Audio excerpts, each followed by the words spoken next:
this is also like a part of our pride in our country, because not only in Madura, where I come from, but also in other regions such as Yogyakarta and other parts of Indonesian regions, they have their own batik clothing.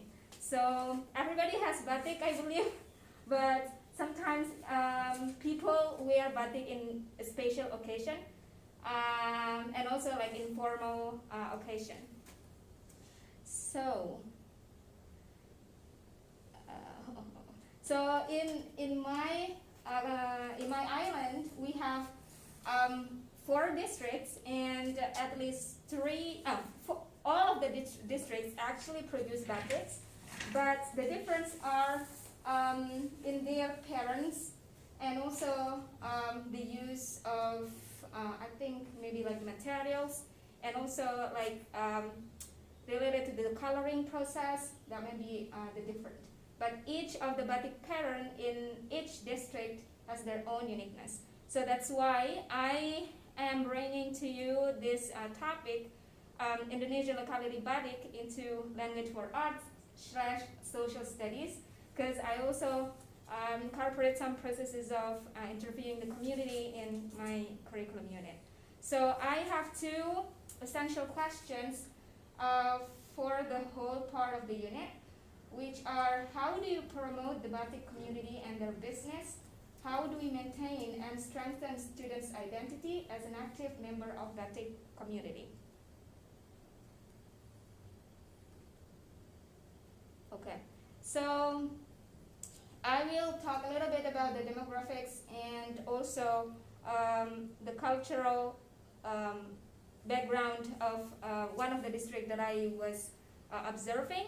So back then when I was in Indonesia, I was working with Sampai which is like the Islamic, no, not Islamic actually, like the public middle school under one of the Islamic foundations. So eventually when I was there, I didn't know if at the first time that that village is actually popular because of this batik clothing industry. So when I was working with the teacher, and then the teacher shared to me that, miss, our students here actually, can create batiks. And I was like, what? But I didn't see anyone, like maybe putting any like property about batik in their classroom, or in their school environment, or even in the village. We don't really see if batik exists there. So this is what inspires me a lot to create this curriculum unit. And then generally in Pamekasan district, where this village is located, we have a lot of batik craftsmen. It was stated in one of the news that I read, it's about like 900 something, and most of them are, doing batik for living, not only for creativity or, expressing their creative work, but also they also make living from that industry. So because of this white population in batik craftsmen, the district government launched a program called Batik Tokat Go International, which is to promote the batik industry in the international level. So they are kind of like inviting artists and also influencers, something like that. So the data that I use to create this batik curriculum design is basically based on the interview with the teacher, working with the students, and also observing the village. So I was projecting this curriculum unit to be implemented in grade 9, and also possibly to 10 to 12.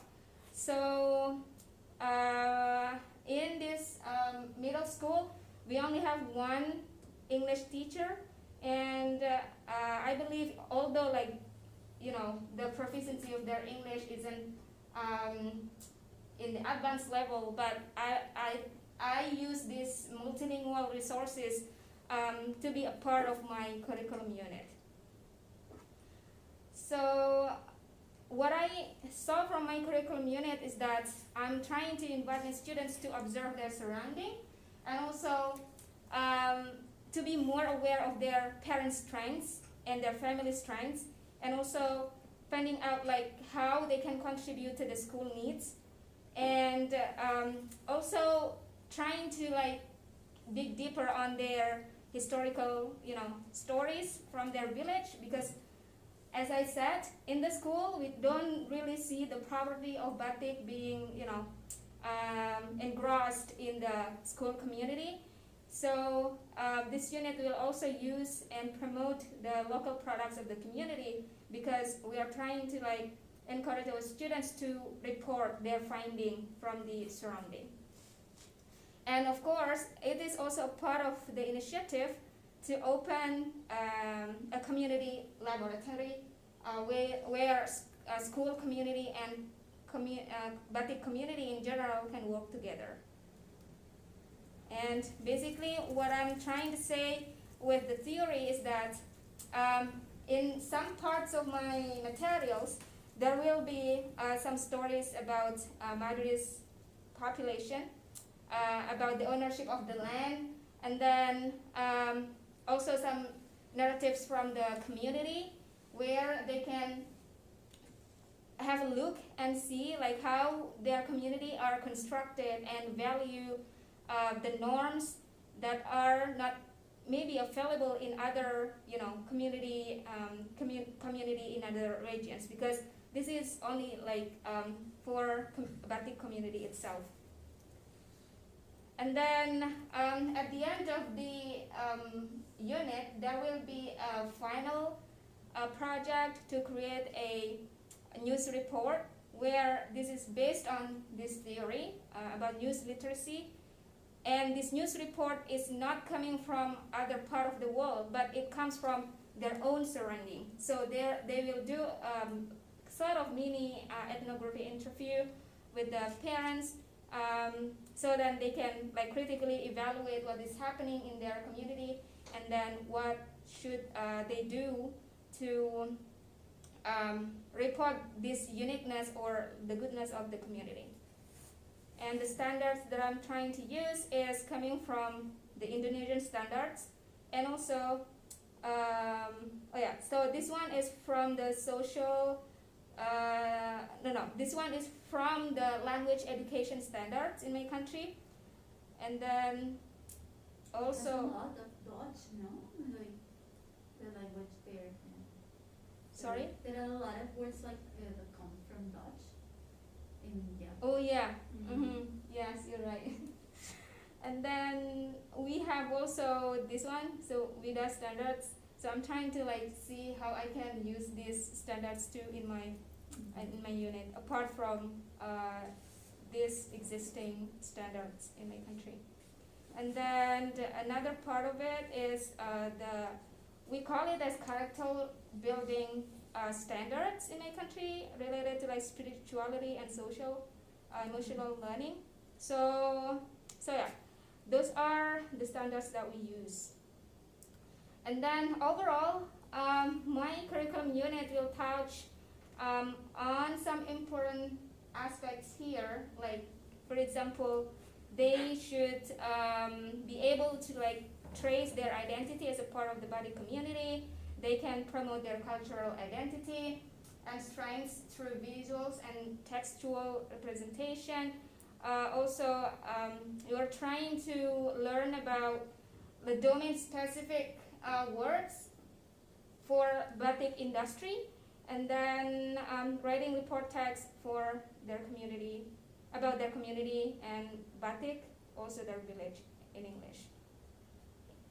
So the activities basically include like doing some discussion from one of Madurese's narrative about sense of place or the ownership of the land, and then interviewing about life in Batik community, and then some guided readings in news articles, because we want to produce news articles. So like the pre-writing would be like teaching them how to produce it, and then describing Batik motifs, and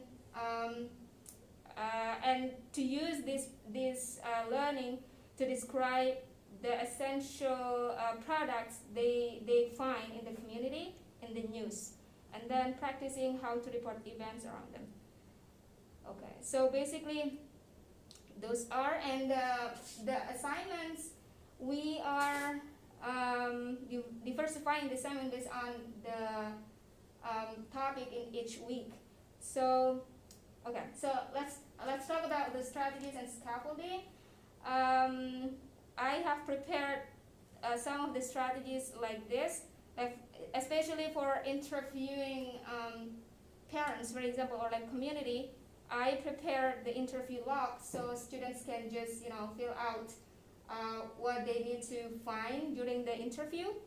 And most importantly, when it comes to the bilingual instructions, I provide them with materials in local language, and providing the activities either in English or Indonesian. So I'm trying to go in the three languages at the same time, but we are emphasizing in English side, because as I mentioned, like the language standards used in Indonesia is for English.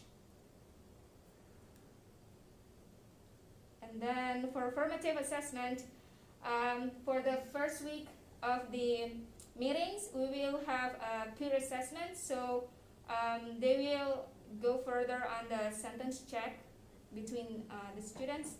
And then we have the interview log, and then oral close. And for the exit ticket, it would be about like news article elements, something like that. And the last part, the summative assessment, will be about the news report. And I'm going to like use this rubric to assess the students.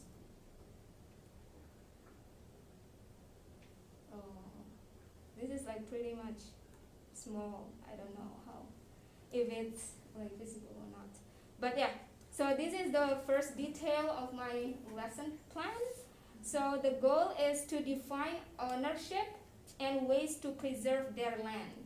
And this Madurese narrative actually doesn't really specifically talk about the Batik community.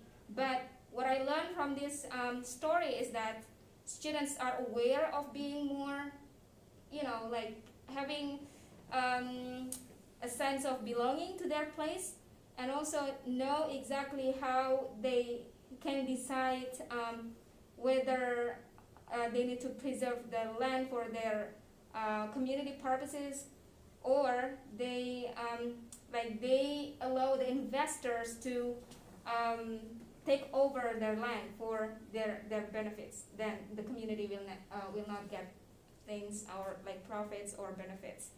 And then the next one is that students will have to learn and write reported speech, since it is going to contribute to the news article. So we are trying to like putting some aspects in each of the meetings. So in this meeting, we are teaching the students how to create a direct and indirect speech. And then first of all, before we come to like the pre-literacy or like during literacy, we will distribute this arm code, and then students will. I think I should maybe show the lessons. Okay, so this one, but I make like a little bit changes, on the aspect. Like for example, since I'm not going to like collect the students' background, in general, so I will talk about, or like I will try to find their parents' job. Either they are basically from, doing farming, or essentially focusing on batik crafting. And then their interest, their hobby, and the last part is their favorite batik clothes.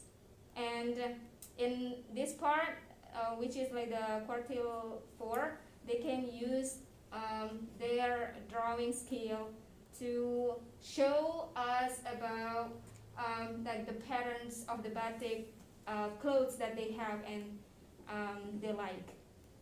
And then first of all, I think we also need to like tell students how to do this strategy beforehand, before beginning the curriculum unit, since this will like be used in general learning, or maybe not only in this unit but in another class.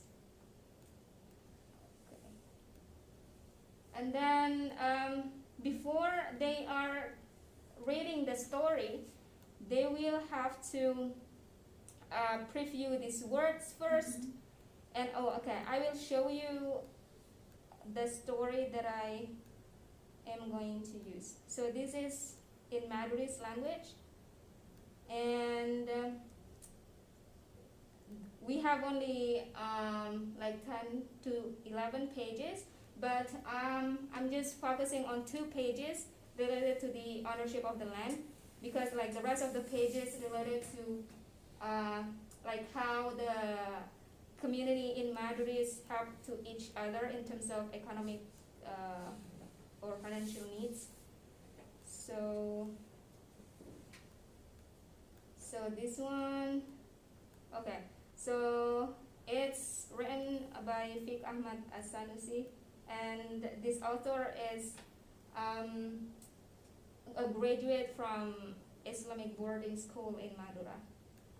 So we have this title, Jaga Tanah Jaga Nak Poto, which is like to preserve or to protect the land, means you protect or save the generation, something like that.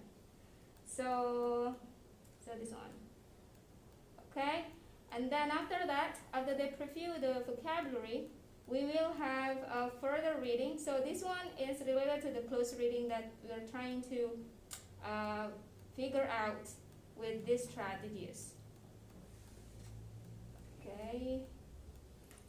And then after that, related to the direct speech and indirect speech topic, so the teacher will provide like a conversation script from the narrative, and then that will be in English, this one.